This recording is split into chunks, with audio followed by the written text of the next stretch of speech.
Hello students, today we will see the muscle attachment, arteries, veins and nerve supply of mandible. Here you can appreciate I have painted some muscles in blue color and some muscles in red color. So please note that the muscles that are painted in blue color shows that these muscles are inserted into the mandible. Okay, it originates from somewhere else and inserted in this part. And the muscles that are painted in red color, it means that there is origination of this muscle. It means this muscle originate from this point and insert into the other point.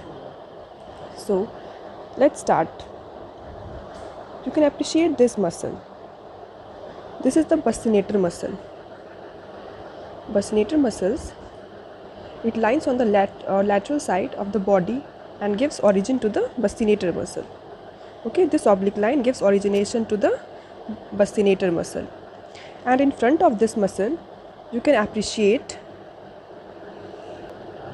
this depressor labia inferioris, and below this muscle we have depressor anguli oris, and at the base of the mandible this is the platysma muscle.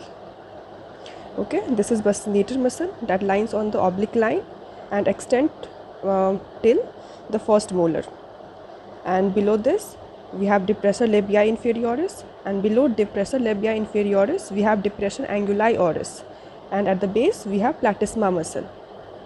Now in incisive fossa, it gives origination of the muscle mentalis. Okay, this muscle is mentalis muscle in incisive fossa, and below this we have orbicularis oris muscle. Now in the inner side of the mandible we have this mylohyoid muscle. It lies on the mylohyoid ridge, and this you can appreciate, this is digastric fossa. Both sides, this is digastric fossa, and in digastric fossa this is the anterior belly of digastric muscle. This muscle is anterior belly of digastric muscle, and you can appreciate that this and this is mylohyoid line, and above mylohyoid line we have sublingual fossa in which sublingual salivary gland is present. So this is sublingual salivary gland, and below this mylohyoid line we have submandibular fossa in which submandibular salivary gland is present. Okay, this is submandibular salivary gland, and this is sublingual salivary gland.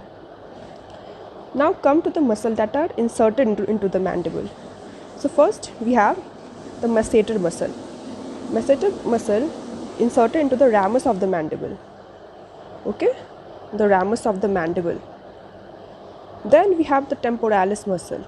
It is inserted on the apex and runs anteriorly at the anterior border of ramus.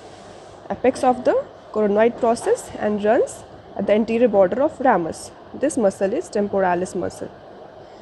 Now on the inner side we have lateral pterygoid muscle.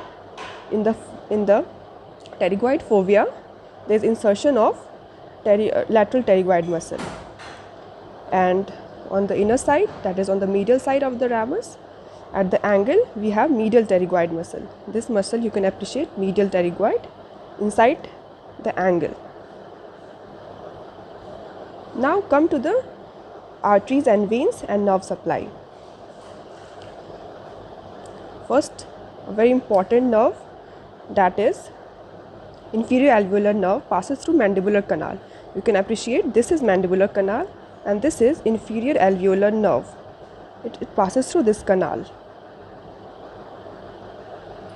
and this is maxillary artery. Maxillary artery also passes through mandibular canal, and you can appreciate at the margin of mylohyoid ridge this is sublingual nerve. This nerve is sublingual nerve.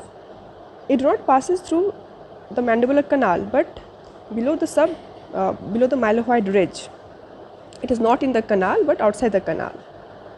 Okay, and now we have this facial vein and facial artery. This in blue color is vein and red color is artery, and from mandibular notch there is mesenteric nerve and vessels also passes through mandibular notch. Okay, so you can appreciate in blue color there is insertion of muscle, in red color there is origination of muscle.